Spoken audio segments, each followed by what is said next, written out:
Hello my dear students, आज हम alcohol phenol ether का लेक्चर 7 करने जा रहे हैं। उम्मीद करता हूं कि आपने लेक्चर 6 तक कर लिया होगा। अगर आपने लेक्चर 6 तक नहीं किया है तो पहले आप लेक्चर 6 तक करिए, देन आप लेक्चर 7 करिएगा। इससे आपके एल्कोहल फिनोल ईथर में बेटर अंडरस्टैंडिंग बनेगी, आपको बहुत क्लैरिटी में चैप्टर समझ में आएगा। तो इधर देखिए, हम लेक्चर 7 में क्या पढ़ते हैं। हमने लेक्चर 6 का लास्ट स्टार क्या पढ़ा था? हमने पढ़ा था last star ortho nitrophenol has intramolecular hydrogen bonding which prevents association of molecules लिखना है इस जगह, which prevents association of molecules due to which it has low boiling point, bracket में लिखना है स्टीम वॉलेटाइल। ये कैसा होता है? Steam volatile. Low boiling point को क्या बोलते हैं? स्टीम वॉलेटाइल बोलते हैं। Steam volatile whereas paranitrophenol has intermolecular hydrogen bonding which causes association of molecules, therefore its boiling point is high। उसका बॉइलिंग पॉइंट कैसा होता है? हाई होता है। ऑर्थोनाइट्रोफिनॉल में इंट्रामोलिक्यूलर हाइड्रोजन बॉन्डिंग होती है, तो वो प्रिवेंट करता है एसोसिएशन ऑफ मॉलिक्यूल्स को, जिसकी वजह से उसका क्या होता है? Due to which its boiling point is low. उसका बॉइलिंग पॉइंट लो या फिर स्टीम वोलेटाइल। और पैरानाइट्रोफिनॉल में इंटरमोलिक्यूलर हाइड्रोजन बॉन्डिंग होती है। ऑर्थो में क्या होता है? इंट्रा और पैरा में इंटरमोलिकुलर हाइड्रोजन बॉन्डिंग। कहां है? Intermolecular hydrogen bonding. ये चीज है। नहीं आ रही बात समझ में? उम्मीद करता हूं कि समझ में आ रहा होगा। 2025 में ये क्वेश्चन पूछा गया था, मोस्ट इंपॉर्टेंट है। क्या बोला था उसने? Out of orthonitrophenol and paranitrophenol which is more volatile. कौन सा मोर वॉलेटाइल है? तो कौन सा है? ऑर्थोनाइट्रोफिनॉल है। क्यों है? क्योंकि उसमें इंट्रामोलिकुलर हाइड्रोजन बॉन्डिंग होती है, जो कि प्रिवेंट करता है एसोसिएशन ऑफ मॉलिक्यूल्स को। नहीं आ रही बात समझ में? उम्मीद करता हूं कि आ रही होगी।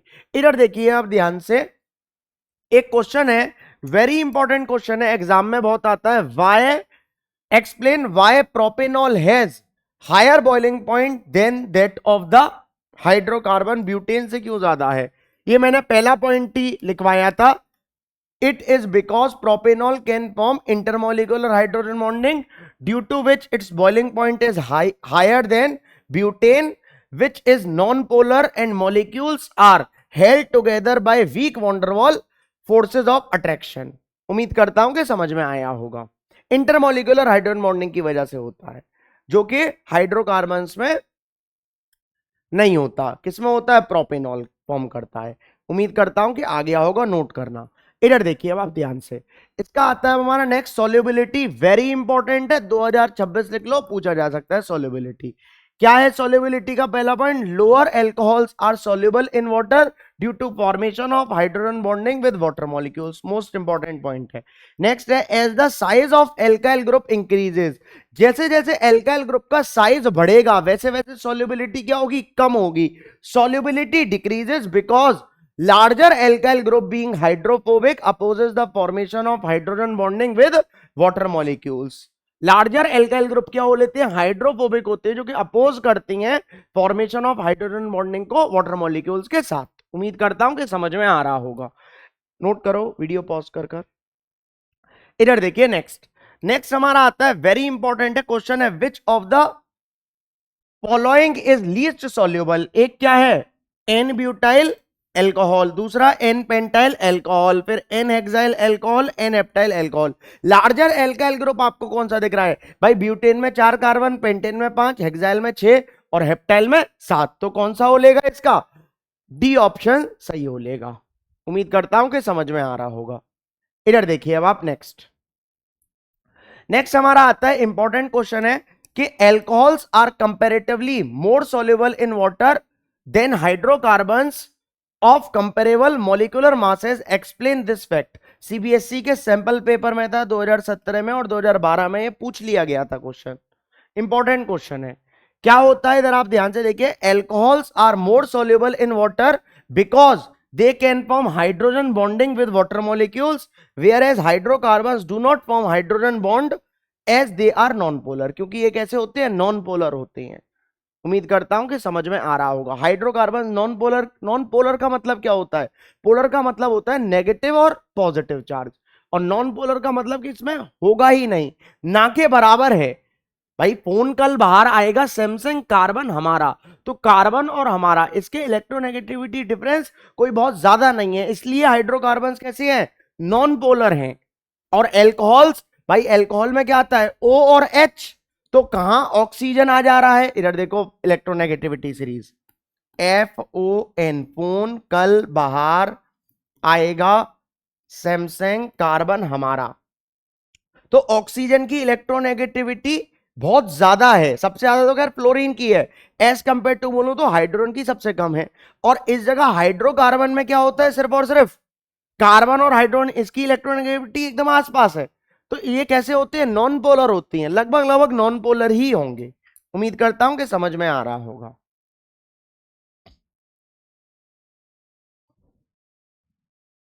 इधर देखिए, अब आप ध्यान से नोट कर लो, वीडियो को पॉज कर लिया होगा नोट, ठीक है ना। इधर देखिए अब आप ध्यान से, structure of alcohols and phenols. भाई एल्कोहल क्या होता है, सबसे पहले आप एल्कोहल बताओ, एल्कोहल क्या होता है। एल्कोहल होता है सर जिसके पीछे OH आ जाए वो एल्कोहल। ऐसे तो बेटा ये देखो कि अगर मैं पानी को बोलूं, पानी को क्या लिख दूंगा, H2O, और H2O को क्या लिख सकता हूं मैं, HOH लिख सकता हूं। तो इसके भी पीछे OH आ रहा है, तो ये भी क्या है, एल्कोहल है, ऐसा नहीं है, बस इसका स्ट्रक्चर सेम होता है। अब आप ध्यान से देखिए, इस जगह मैं लिख रहा हूं, structure of alcohol is similar to water, पानी के सिमिलर होता है। जैसे कि अगर इस जगह पानी का मैं स्ट्रक्चर बनाऊं, तो इसके ऊपर ऑक्सीजन के ऊपर दो लोन पेयर होती हैं, और ये एंगल होता है 104.5 डिग्री का। इसका जो बॉन्ड एंगल होता है कितना होता है, 104.5 डिग्री का। ये किसकी बात करी है, पानी की बात करी है, OH आ रहा है इसमें। अगर मैं इस जगह अब एल्कोहल की बात करूं, मीथेनॉल की बात कर ले रहा हूं, तो ये तो दो लोन पेयर हो गए ऑक्सीजन के ऊपर, इस जगह OH लग गया। और मीथेनॉल का मतलब एक कार्बन, तो कार्बन इधर, और मीथ का मतलब एक कार्बन, तो इस पर तीन हाइड्रोजन लगे होंगे। इसका जो बॉन्ड एंगल होता है वो होता है 108.9 डिग्री। कितना होता है, 108.9 डिग्री। और इसका ये इधर ध्यान से देखना, इसकी ये जो बॉन्ड लेंथ होती है C और O के बीच की, ये होती है 142 पिकोमीटर। कितनी होती है, 142 पिकोमीटर होती है, 142 पिकोमीटर।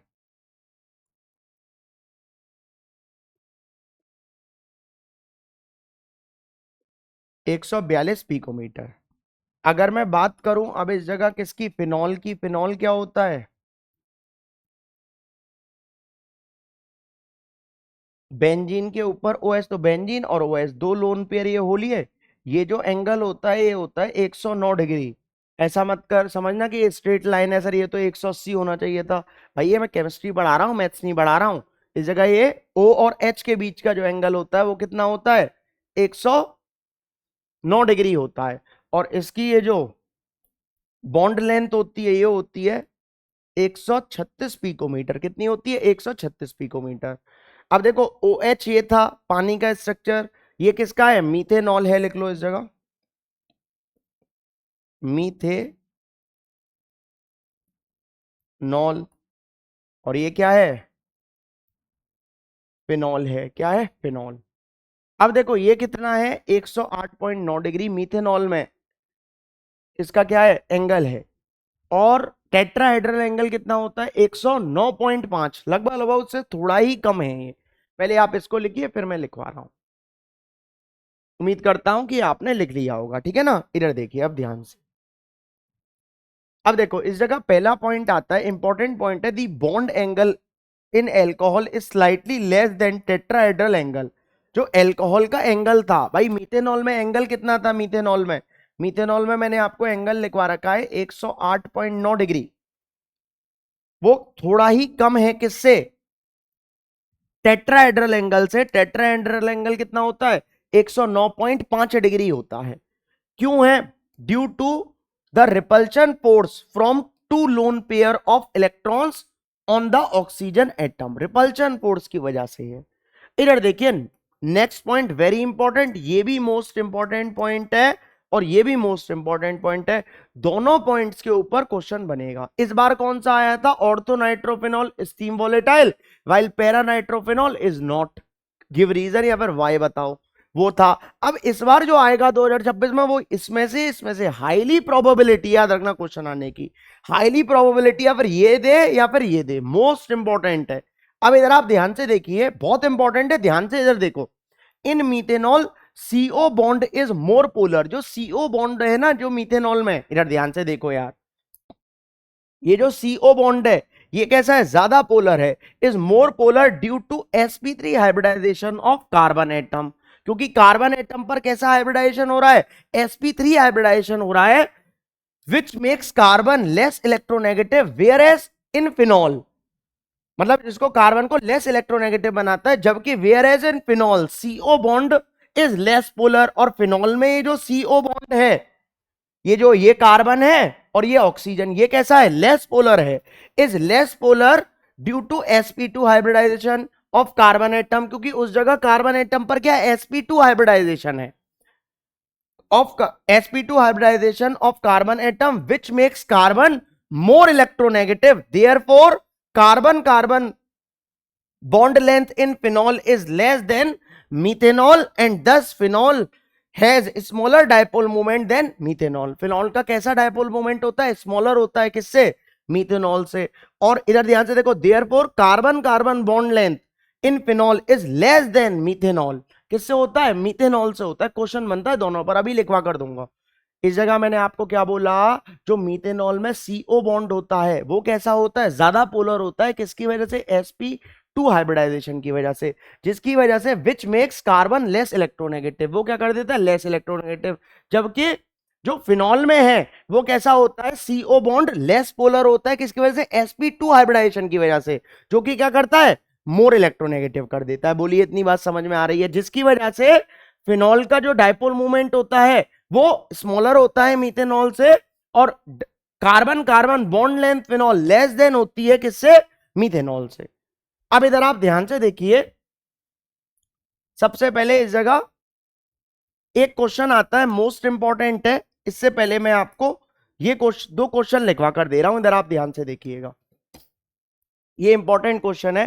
क्वेश्चन है वाई CO बॉन्ड, पहले इसको लिखना, why CO bond length in phenol is less than methanol, is less than methanol। या फिर ऐसे बोल सकता है, why phenol has a smaller dipole moment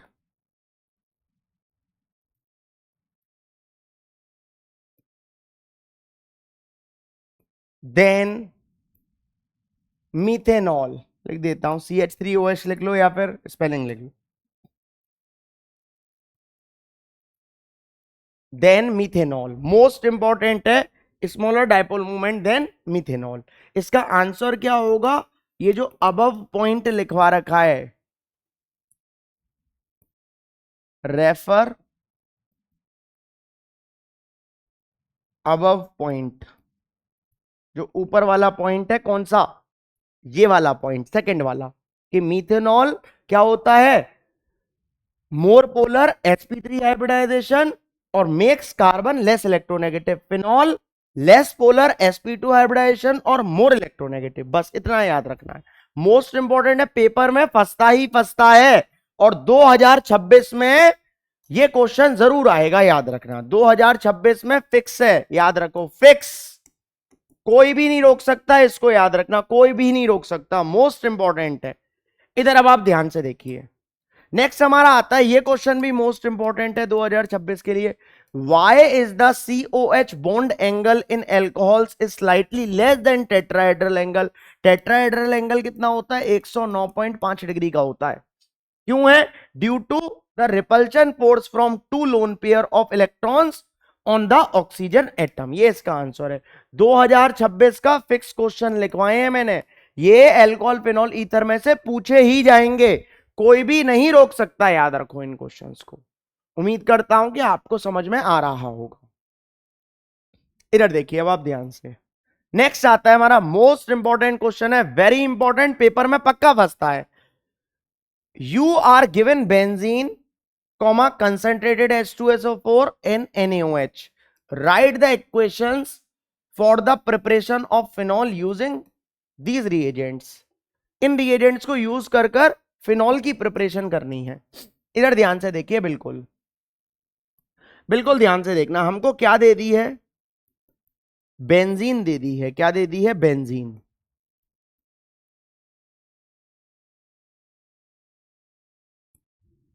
ये क्या है?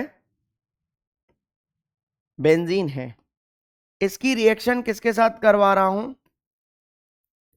कंसंट्रेटेड H2SO4 के साथ और H2S2O7 के साथ करवा रहा हूं।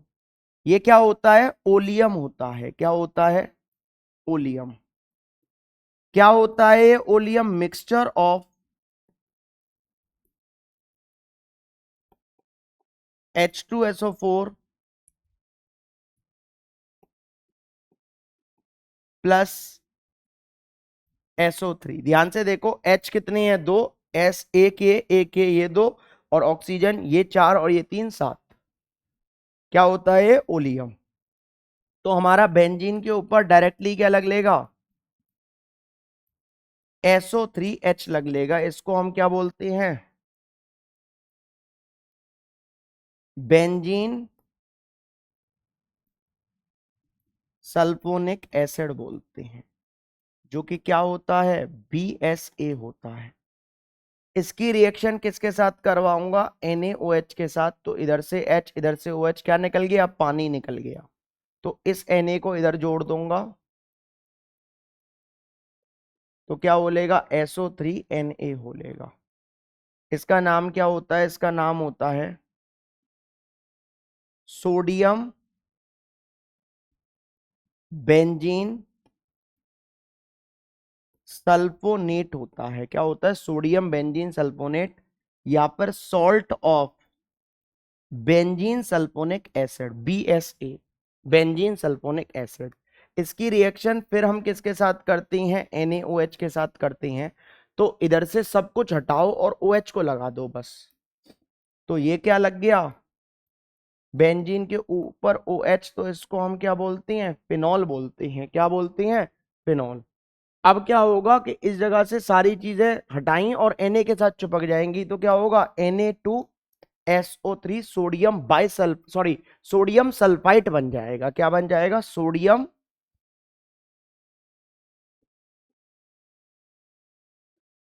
सल्फाइट बन लेगा। बोलिए बात समझ में आ रही है कि नहीं आ रही? उम्मीद करता हूं कि समझ में आ रहा होगा आपको। बहुत इंपॉर्टेंट रिएक्शन है, करवा रखी है मैंने। फ्रॉम बेंजीन सल्फोनिक एसिड से फिनॉल बनवा रखा है। मोस्ट इंपॉर्टेंट है, लास्ट लेक्चर में करवाया था। इधर ये क्वेश्चन है, इंपॉर्टेंट क्वेश्चन है, इसलिए करवा दिया है। उम्मीद करता हूं कि कर लिया होगा। इधर देखिए अब आप ध्यान से। इस जगह में एक आपको क्वेश्चन और करवा रहा हूं, बिल्कुल ध्यान से देखना कि कन्वर्ट, बिल्कुल ध्यान से, इधर नोट नहीं करना। Convert benzene to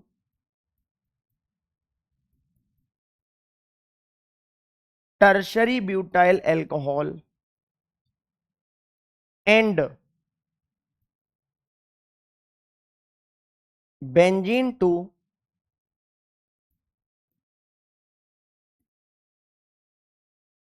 propan two ol. क्या है? Benzene to propan two ol. Benzene से क्या बनाना है? टर्शरी ब्यूटाइल एल्कोहल बनाना है। और बेंजीन से क्या बनाना है? प्रोपेन टू ऑल बनाना है। दोनों चीज किससे करनी है? बेंजीन से ही करनी है। बिल्कुल ध्यान से आप इधर देखिए कि अगर मैं बेंजीन की रिएक्शन, बिल्कुल ध्यान से इधर देखना, अगर मैं बेंजीन की रिएक्शन, ये क्या है, बेंजीन है, CH3CH double bond CH2 propene के साथ करवा दूं, तो आपको पता है कि कुछ नहीं होगा, ये जो H है ये उठकर कहां भाग जाएगा, इसके पास भाग जाएगा, CH2 के पास। अब डबल बॉन्ड का सिंगल बॉन्ड, ये जो CH है वो इस रिंग से चिपकेगा, तो किस तरीके से अटैच्ड होगा, ध्यान से इधर देखिए कि इस जगह CH, इस जगह CH3 और इस जगह CH3। इसको क्या बोलते हैं हम, क्यूमीन बोलते हैं। क्या बोलते हैं, क्यूमीन, या फिर आइसो प्रोपाइल बेंजीन बोल सकता हूं। क्या बोल सकता हूं, आइसोप्रोपाइल बेंजीन। इसकी रिएक्शन किसके साथ होगी, O2 के साथ होगी। तो कुछ नहीं होगा, ये दोनों ऑक्सीजन इस कार्बन पर चले जाएंगे। किस तरीके से जाएंगे, ध्यान से इधर देखना कि इस जगह C,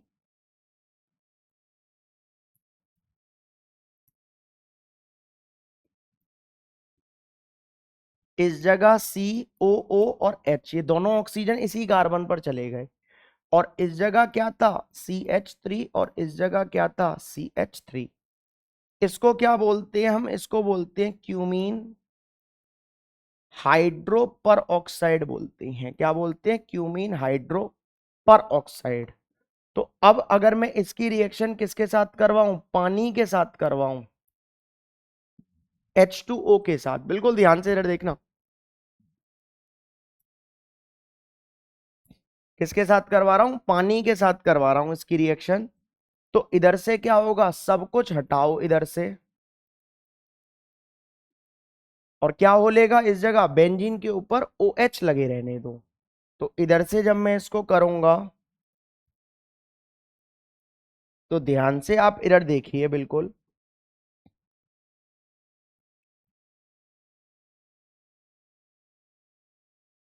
बिल्कुल ध्यान से इधर देखना कि इधर क्या हो लेगा हमारा,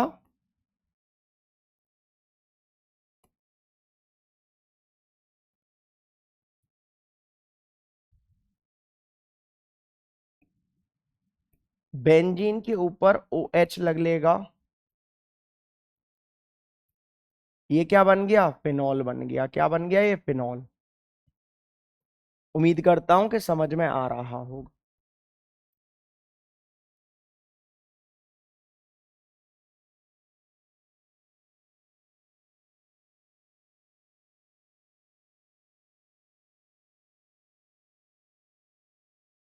ठीक है,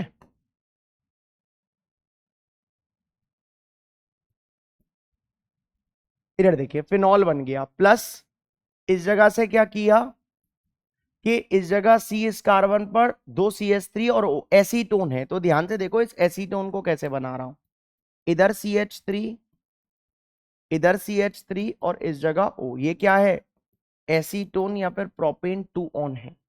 अब इसकी रिएक्शन मैं किसके साथ कर रहा हूं, CH3 MgBr के साथ कर रहा हूं, मिथाइल मैग्नीशियम ब्रोमाइड के साथ। ये क्या है, ग्रिग्नार्ड रिएजेंट। आपको पता है ये नेगेटिव, ये पॉजिटिव, ये नेगेटिव, ये सॉरी, ये पॉजिटिव, ये नेगेटिव, ये पॉजिटिव और ये नेगेटिव। अब इस नेगेटिव को इस पॉजिटिव के साथ चिपका दो, देखो किस तरीके से अटैच होगा। बिल्कुल ध्यान से इधर देखना, इस जगह C, इस जगह CH3 और इस जगह CH3। इस जगह ऑक्सीजन को सिंगल करो और MgBr लगा दो, ये क्या बन लेता था। और इस जगह भी CH3 है, ये क्या बन गया, अडक्ट बन गया। क्या बन गया, अडक्ट। अब इसका हम क्या करते हैं, हाइड्रोलिसिस करवाते हैं। क्या करवाते हैं, हाइड्रोलिसिस करवाते हैं इसका। ये अडक्ट है। अब इसका हाइड्रोलिसिस करवाऊंगा जब H2O और H पॉजिटिव में कुछ नहीं होगा, इसको इधर से ब्रेक करूंगा, OH को इधर और H को इधर। इस कार्बन से 3 CH3 चिपक रहे हैं, तो एक CH3 इधर, एक CH3 इधर, एक CH3 इधर और OH इधर। ये क्या हो गया, ये इसका नाम होता है टर्शरी ब्यूटाइल अल्कोहल, जो चीज बनवा रहे हैं, टर्शरी ब्यूटाइल अल्कोहल, ठीक है ना। अब क्या होगा, अब इस जगह इसकी रिएक्शन अगर मैं भाई इसका रिडक्शन करूं H2 के साथ और NaC2H5OH के साथ करवाऊं, ये क्या हो रहा है, इसका रिडक्शन हो रहा है। क्या हो रहा है, रिडक्शन हो रहा है इसका। तो देखो इस जगह मैंने आपको करवाया था कि इस जगह CH3, इस जगह CH3 और इस जगह कीटोन का रिडक्शन, तो इसको हटाते थे और CHOH लगाते थे। क्या लगाते थे, CHOH लगाते थे, तो प्रोपेन टू ऑल बन जाएगा। सिमिलरली ये भी तो एसीटोन है, कीटोन है, तो इसको हटाकर CHOH लगा दे रहा हूं इस जगह CHOH, तो इसका नाम क्या हो लिया है, प्रोपेन टू ऑल हो लिया है। तो क्या बनवा रहा है हमसे, एक तो बेंजीन से टर्शरी ब्यूटाइल अल्कोहल और एक बेंजीन से प्रोपेन टू ऑल। मैंने एक ही में मिला दी हैं ये दोनों क्वेश्चन, आपको किसी किताब में नहीं मिलेगा ये क्वेश्चन, ये मैंने खुद अभी के अभी मेरे को याद आया कि इनको एक ऐसा कन्वर्जन और करवा दो, ये मैंने तुरंत मिक्स कर दिया है कन्वर्जन। तो आपको ये आना चाहिए अच्छे से, बस और कुछ नहीं होना चाहिए, ये अच्छे से आए तो ज्यादा बेटर है। उम्मीद करता हूं कि दिख रहा होगा आपको इधर से इस तरीके से, ठीक है ना। इतना था हमारा ये लेक्चर, आपको समझ में आया होगा अच्छे से। एक एक कर कर मैं स्लाइड कर दे रहा हूं उसको कि आप देखते जाओ, जो भी रह गया हो वो आप कर लो अपना कवर। मोस्ट इंपॉर्टेंट लेक्चर था ये, एग्जाम्स में बहुत ज्यादा पूछा जाता है। फिजिकल प्रॉपर्टीज आपकी इधर होती हैं, फिजिकल प्रॉपर्टीज खत्म। अब इसके बाद केमिकल प्रॉपर्टीज अल्कोहल और फिनॉल की चलेंगी। फिर इसके बाद क्या होगा, फिर इसके बाद ईथर से स्टार्ट होगा। फिर ईथर्स की प्रिपरेशन, पहले ईथर्स का नोमेनक्लेचर पढ़ेंगे, फिर ईथर्स की प्रिपरेशन पढ़ेंगे, फिर ईथर्स की फिजिकल प्रॉपर्टीज, फिर ईथर्स के केमिकल प्रॉपर्टीज, तब जाकर ये अल्कोहल फिनॉल ईथर हमारा खत्म होगा। लगभग लगभग इसमें अभी 7वां लेक्चर है, टोटल लेक्चर 20 या 22 23 इतने होंगे। अल्कोहल फिनॉल ईथर चैप्टर काफी बड़ा चैप्टर है और मोस्ट इंपॉर्टेंट चैप्टर है एग्जामिनेशन पॉइंट ऑफ व्यू से। उम्मीद करता हूं कि इतना समझ में आया होगा। अगर समझ में आया है तो वीडियो को लाइक करिए, चैनल को सब्सक्राइब करिए और ज्यादा से ज्यादा शेयर करिए। बस शेयर जरूर करना है आपको, अगर आपको अच्छा लगा है, समझ में आया है तो।